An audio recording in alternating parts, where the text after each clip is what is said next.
Ya, pasti semuanya diberikan kabar yang baik dan selalu diberikan kesehatan ya. Nah, anak-anak, pada kesempatan kali ini kita akan belajar. Tetapi sebelum belajar kita mau berdoa supaya Tuhan memberikan kelancaran dalam kita belajar nanti ya. Mari kita berdoa sesuai dengan iman dan kepercayaan kita masing-masing. Mari kita berdoa mulai.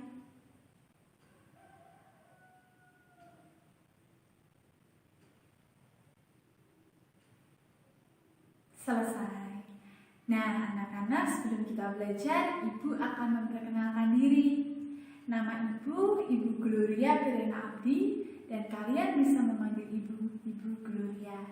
Nah, pada kesempatan kali ini, Bu Guru akan mengajar kalian tentang kelas berapa? Iya, betul, kelas 3. Nah, materinya adalah, kita bisa lihat di sini ya. Tema 6, energi dan perubahannya. Nah, subtema 3 yaitu adalah energi alternatif. Dan kita masuk pada pembelajaran yang pertama. Nah, anak-anak, sebelumnya gini, kebutuhan manusia itu semakin hari semakin bertambah. Karena manusia juga semakin hari semakin bertambah kan? Nah, maka dari itu kita harus menemukan sumber energi baru. Nah, kita harus mencari-cari itu supaya kebutuhan ke depan dapat bisa tercukupi. Nah, anak-anak, maka dari itu manusia menemukan yang namanya apa? Ya, energi alternatif.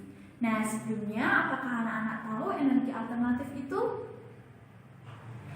Ya, bagi kalian yang belum tahu, Guru akan menjelaskannya ya. Nah, energi alternatif adalah sumber energi yang dapat menggantikan bahan bakar minyak atau BBM. Nah, mari kita sebelum melangkah ke depan, kita akan membaca teks terlebih dahulu ya. Mari kita simak bacaan yang ada di samping. Energi alternatif. Apakah energi alternatif itu? Energi alternatif adalah sumber energi yang dapat menggantikan bahan bakar minyak atau BBM. Kebutuhan manusia terhadap energi semakin lama semakin meningkat. Energi yang digunakan saat ini berasal dari minyak bumi. Namun, eksploitasi yang berlebihan terhadap minyak bumi mengakibatkan persediaannya semakin menipis. Tuhan menganugerahkan kepada manusia akal untuk berpikir. Dengan akal manusia inilah teknologi-teknologi baru ditemukan. Kemajuan teknologi juga telah sampai pada penggunaan energi alternatif sebagai pengganti sumber energi utama yang semakin sedikit jumlahnya. Dengan kemajuan teknologi dan banyaknya temuan baru mengenai energi alternatif, negara kita Indonesia berupaya untuk menggunakan energi alternatif tersebut sebagai sumber listrik ataupun bahan bakar. Sumber dan kegunaan energi alternatif. Yang pertama yaitu energi matahari. Matahari merupakan sumber energi utama bagi bumi. Jika tidak ada matahari, kehidupan akan musnah. Dalam kehidupan sehari-hari dapat kita lihat manfaat matahari. Padi yang baru dipanen dikeringkan menggunakan matahari. Ibu mengeringkan pakaian dengan memanfaatkan matahari. Jika kamu amati masih banyak manfaat matahari lainnya. Oleh karena itu, matahari suatu anugerah bagi manusia. Manfaat-manfaat yang telah disebutkan merupakan manfaat langsung dari matahari. Dengan menggunakan peralatan canggih, energi matahari dapat diubah menjadi energi bentuk lain. Misalnya, sel surya yang dapat mengubah energi matahari menjadi energi listrik. Dengan menggunakan sel surya, kebutuhan listrik di sebuah rumah dapat dicukupi. Penggunaan listrik melalui PLN dapat dikurangi. Teknologi baru tenaga matahari juga sedang dirintis. Energi matahari dapat juga digunakan untuk menggerakkan kendaraan. Jika teknologi ini berhasil, lingkungan sangat diuntungkan karena mobil tenaga surya tersebut bebas polusi udara dan polusi suara. Yang kedua adalah energi angin. Angin juga merupakan sumber energi alternatif. Di negara Belanda, kincir sudah menjadi energi utama. Mereka memanfaatkan kincir angin untuk membangkitkan listrik. Demikian juga di Jepang. Mereka memanfaatkan angin untuk berbagi keperluan.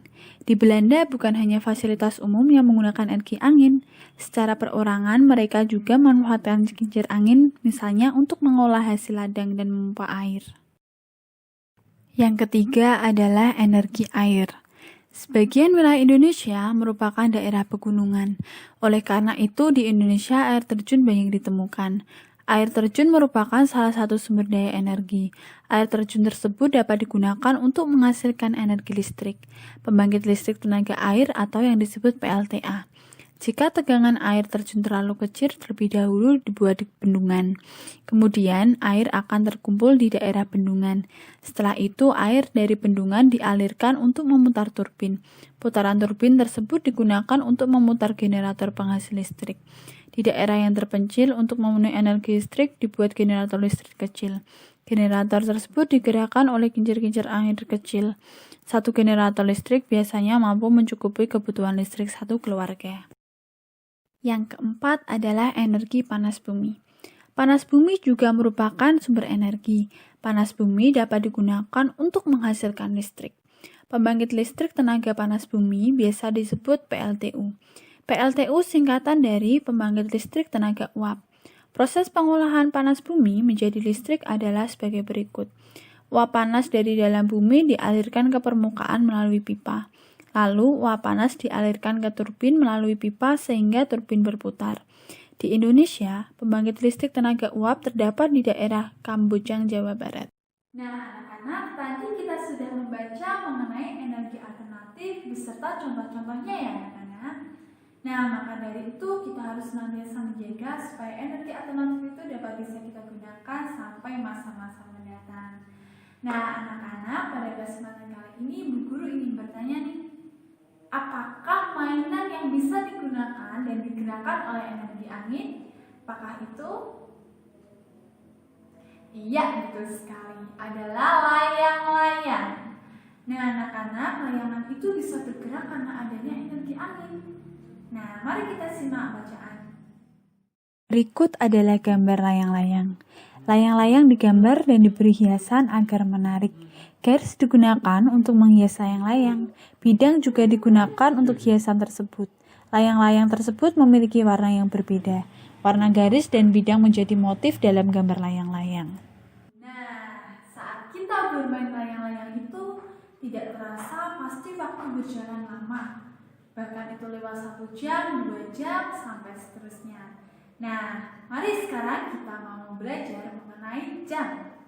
Nah, kita akan menentukan lamanya sebuah kejadian dengan ditentukan oleh jam. Nih, kita akan menentukan lamanya waktu sebuah kejadian. Nah, karena kita tadi bahas tentang jam, ya, 1 jam sama dengan 60 menit.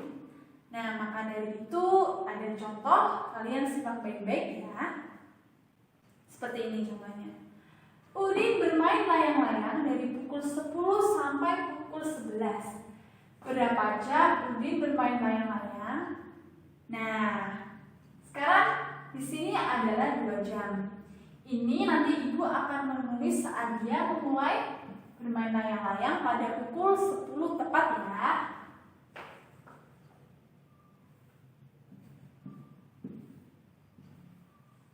Ini dia mulai bermain layang-layang. Nah, setelah itu sampai pukul 11. Oke, sekarang Guru akan menulis sampai dia selesai pada pukul 11 tepat. Nah, ini kan Guru tulis selesai bermain layang-layang. Nah, karena 1 jam sama dengan 60 menit, maka dia bermain layang-layang dari pukul 10. Dia berjalan selama 60 menit sampai dengan pukul 11. Nah, maka dari itu berapa lamanya Udin saat bermain layang-layang? Ya, betul sekali. Jadi lamanya Udin bermain layang-layang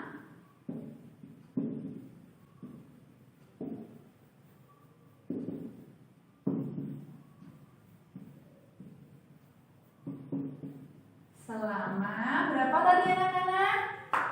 Ya, betul sekali, 1 jam.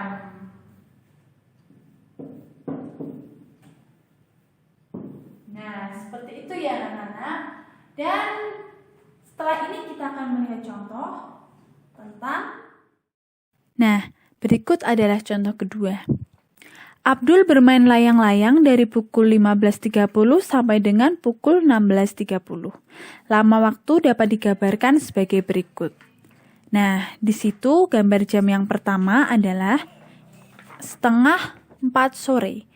Dan gambar jam yang kedua adalah setengah 5 sore. Nah, seperti contoh yang Bu Guru berikan tadi, maka Abdul bermain layang-layang 60 menit. Nah, berarti 60 menit sama dengan 1 jam. Jadi, lamanya Edo bermain layang-layang adalah 1 jam. Nah, anak-anak, sampai di sini pembelajaran kita ya.